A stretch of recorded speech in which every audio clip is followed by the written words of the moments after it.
And we are live. Hey, what is up, everyone? My name is Tyler Ramsbey. I get to be your host on the HackSmarter Twitch channel, or if you're watching this after the fact on my YouTube channel, it is an honor to have you here. As you can see just by looking, I have a special treat for you. I have a special treat for me. I'm here with the Heath Adams. What's up, Heath? Thank you for being on here. Hey, how's it going? Thank you for having me. And this is by far, just looking at the chat, having like 80 people watch our janky 5-minute countdown when we usually have like 10 maybe is incredible in and of itself. But for those of you watching on Twitch, I just want to share with you guys kind of how this interview is going to be structured. I have a bunch of questions that I can go through on my own, but I also want to prioritize your guys' questions. So a few things for those of you on Twitch. If everything sounds good, let me know, just to make sure audio, video, everything is good. Second is, if you have questions, feel free to drop them. There's way more than usual. I will try my best to get to all your questions. Well, we won't get to all of them. I'll try to get to some of your questions, but I have some of my own I want to hit on. So let's just begin. Let's start with the classic elevator question. For those watching, if they're somehow uninformed of who you are and you had a few minutes to introduce yourself, who is Heath Adams? I am the CEO of TCM Security. We are kind of a dual-headed organization in that we are a cybersecurity consulting company, but we're also a academy and educational type institution.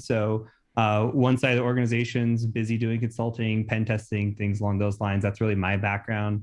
And then the other side of it is education. So we have courses related to cybersecurity. We have a certification related to cybersecurity, and our big mission in the world is to educate people at an affordable rate, affordable price, while also keeping our clients safe and secure.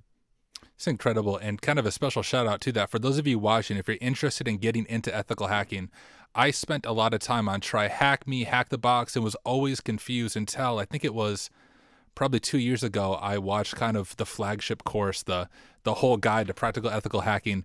And that was like the turning point in my own career when things began to make sense. Recently got hired as a penetration tester. All of it truly goes back to the resources released by TCM Security. And what's unique about you, Heath, is you did not, as far as I know, you didn't grow up as a kid and think, you know what I want to be?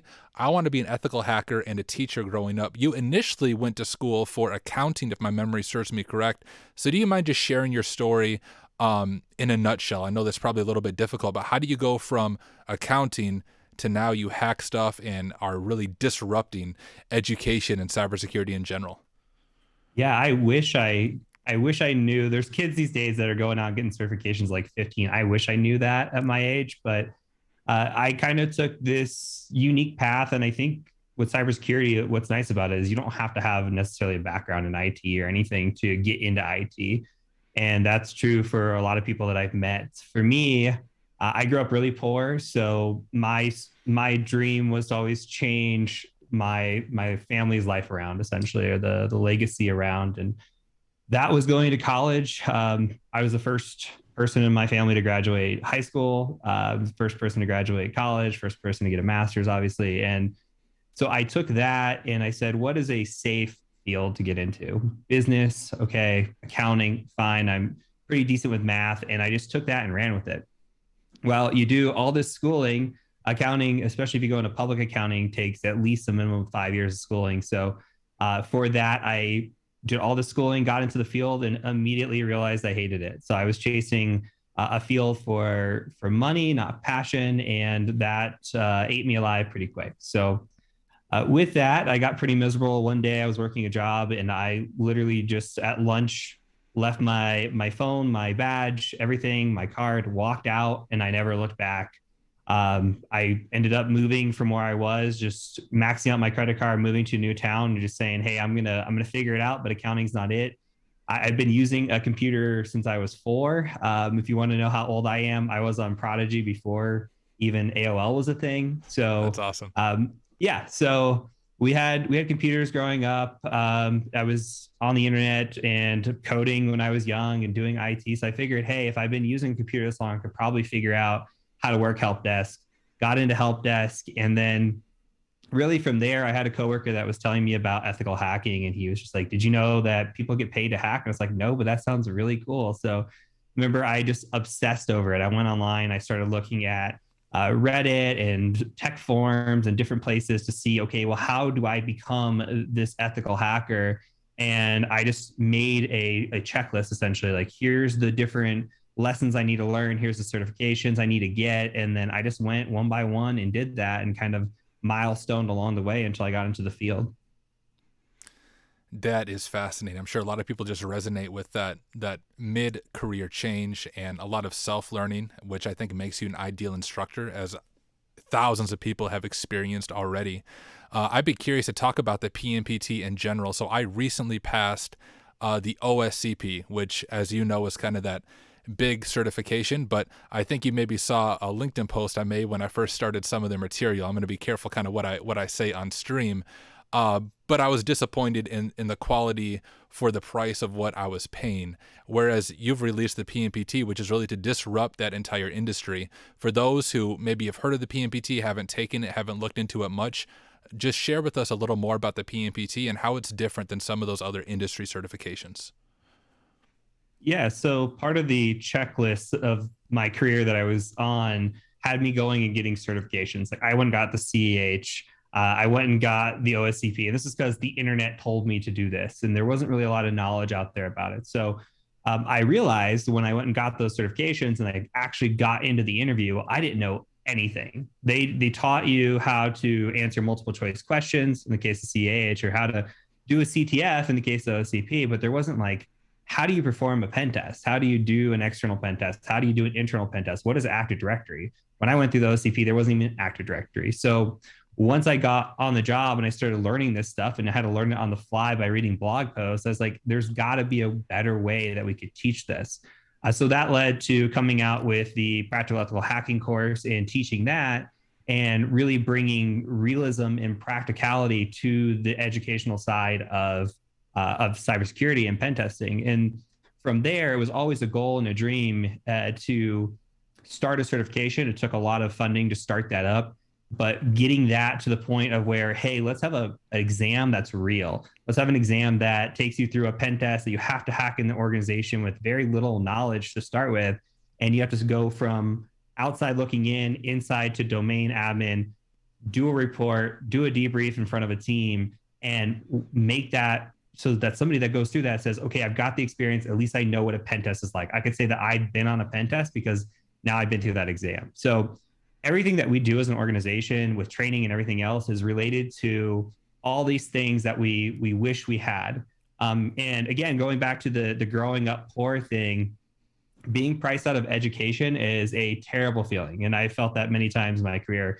I was fortunate enough to have employers pay for my certifications. There was no way that I was going to be able to do that on my own. So we wanted to be able to make it so that people could afford to pay for our courses. And if they choose a certification, make it way more affordable. We're the most practical certification that's out there. And for the price point, I don't think that we can be beat in that sense. So we're just trying to make it so that people in other countries, people that grew up poor, somebody else has that opportunity, that you're not priced out and that it's not a privilege to be in this field, that you can actually change your life around by getting into cybersecurity.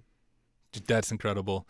And on top of that, TCM Security, I just saw this on LinkedIn a few weeks ago when you first announced it, just saw another post about it as well. But you're continuing to really revamp that with the career services option. So just share with us what that's going to look like. For those who maybe haven't seen your post about it, give us that in a nutshell. What is this career services option that TCM Security is going to start doing, I think, in January, if my memory serves me correct?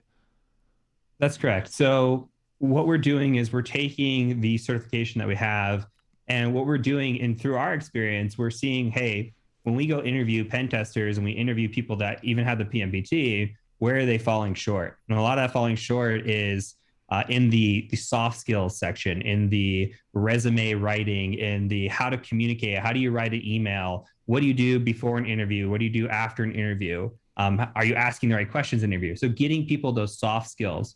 And so what that kind of looks like is, hey, when you sign up for the program, you get a one-on-one session with a counselor, and we look at where you're at, what classes you need to take essentially, and how that looks for your path. Then you're kind of, hey, on your own, go get your courses done, go do your exam. You're placed into a cohort so that you have people that you're going with or going through this with. So you have some accountability and some networking and people to work with.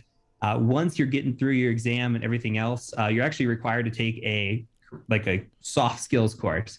on networking, on communicating, on interviewing, those kinds of skills that we're developing. And then from there, you have to submit a resume. We'll review that. You have to get that approved. You have to do an interview with our team of pen testers, and you have to pass that interview, meaning that you had to do so well that we would have hired you at our company, and then we sign off on you. That says, like, hey, you are literally approved from a pen tester standpoint, from a pen tester company, to say, we think this person is hireable as a pen tester, and we will stamp our name on that and send that to anybody. So there's two sides to this. There's a B2C or the consumer, and there's a B2B, which is business. So on the other side of things, we're working on partnering with businesses and saying, hey, we've got these streamlined candidates. We're not going to be a recruiting company that just goes and emails a million people, gets you resumes, and just sends them to you. No, we're going to cater specifically to you to make sure that you're getting the right candidate that you need, and that we're making sure that we're not sending anybody bad over as well. So it's a win-win for both sides. I don't know of any hacking companies that are doing recruiting in this sense or doing career services. We are literally hackers, training hackers to get into the field. So that is incredible. And just looking at the comments, it seems like a lot of people are hearing about that for the first time, and they are excited about it. I want you to speak for a moment to other pen testing firms. So I work for a pen testing firm. If another pen testing firm wants to partner with TCM Security on that to hire those candidates or to be part of this process, what does that look like? Do you guys have a process in place for that yet? We do. So you can just email us at sales@tcm-sec.com. We'll reach out to you. We'll sit down. Basically, it'll almost be like a sales call in the sense that we're going to do a scoping call. We're going to say, hey, what are your needs? What are you looking for? What's the type of candidate? Are they remote? Are they in person?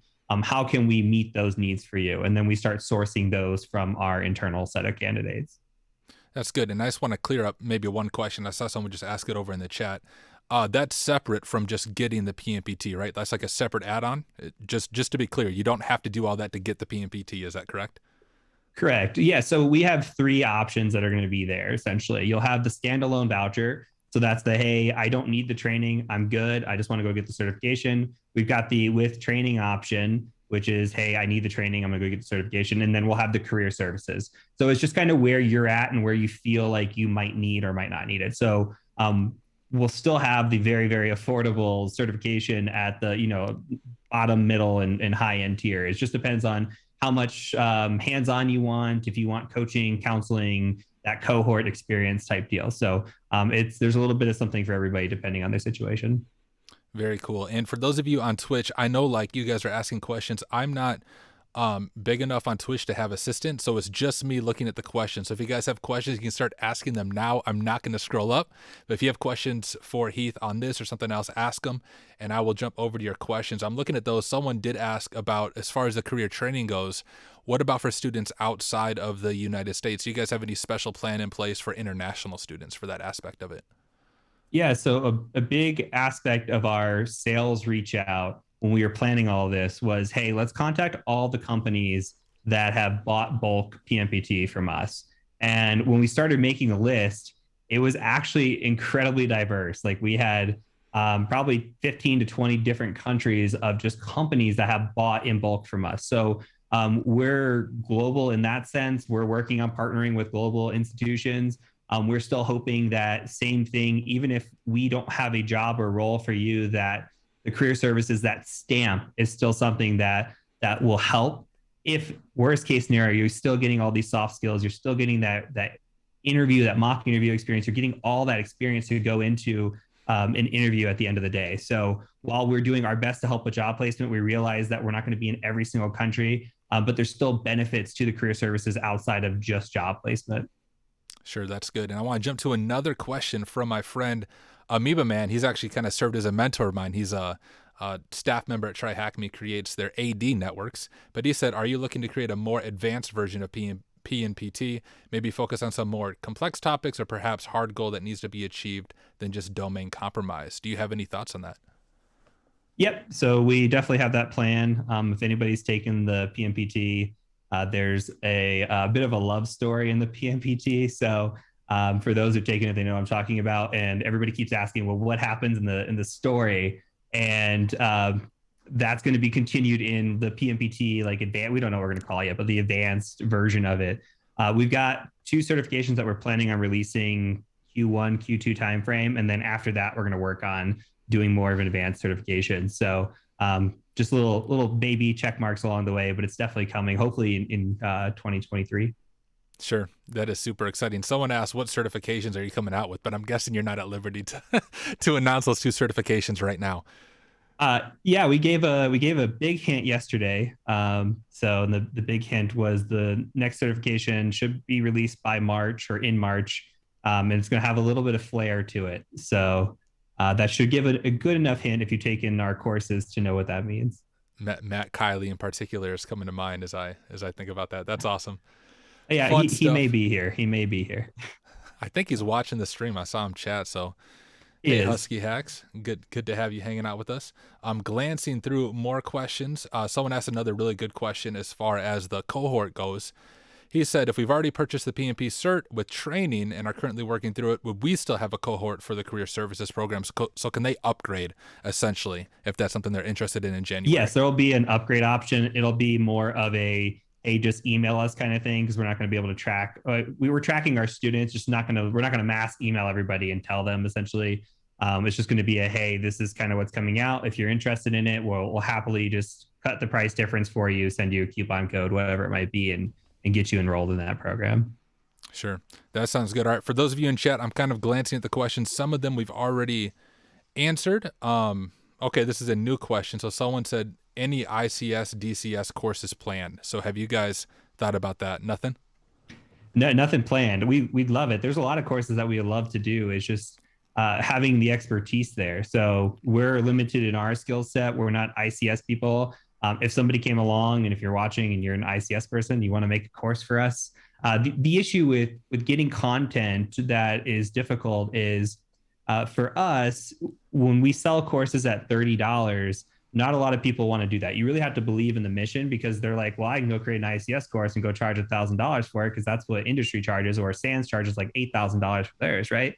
So when there's no competition out there, you can charge whatever you want. So you have to have somebody that believes in the mission. You have to have somebody that is maybe not ultra famous, because they'll probably have their own platform. So you have to almost find these new content creators that believe in your mission, that want to come onto your platform and teach and train, that are also good at teaching. So there's a lot of like variables that go into that. So getting courses and getting content approved for our platform and our mission is difficult. Not everybody has the skill set or the desire to sell courses this cheap, or whatever it might be. So that's one of the big struggles that we have. Anybody that has the expertise probably doesn't want to spend their time making a $30 course, and that's absolutely okay. But we would totally accept one if anybody ever did. That's awesome, and that's good to hear. And once again, for those of you in the chat, I will jump over to your questions shortly. Wasn't expecting this many comments as I'm talking, but I got a kind of a change of topic a little bit. I would love to talk about leadership and culture in general. You made this post on LinkedIn. I don't want to mess it up. You said, if you're magically placed as a CEO of another certification company, the first thing you wouldn't fix wouldn't be the pricing, but rather the culture. I think this is true about organizations in general, not just certification companies. And as an ethical hacker and now a CEO and founder of TCM Security, what are some specific things you do as a leader to make sure TCM Security has a healthy culture? Yeah, so there's 2 sides of it. There's the internal culture and the external culture. Both are very important. So I'll start with the external culture, and kind of why I made that post is customer service sucks nowadays. And it's not just, you're right, it's not just certification industry. There's like a company I've been dealing with right now that won't respond to my service tickets, like just literally won't respond. And I feel like that's so common to get like a 5, 6, 7 day response time on service tickets. And for our response time, our goal is 10 minutes. Our average response time is 10 minutes. If we're not responding to you within an hour, we're either backed up, something's going on, but we're usually really, really quick about responding to tickets. And that is our culture, because people will come back and they'll say, well, TCM is great. They have a great response team. They got a great support team. That's one of the big kudos that we get. And people will talk about that, and they'll talk about it to other people. And you want that word of mouth. And it just takes, so something I heard early on, especially in business school, is you get one bad review or one negative experience, they're going to go tell 10 people, where one person has a good experience might tell a friend. So you want to have as many good experiences as possible to roll through that. On the internal side, there's a lot of things that we do, I think, to keep people around. One, we pay as well as we can. We are really good with benefits. We've got great PTO. We've got 100% healthcare. We have really flexible schedules. We allow people to have creativity, to put their input. It's not a micromanaged situation at all. We're a remote workforce. We have a minimum salary structure. Like, there's a lot of things that we do that cater to people. And then we also listen to our employees.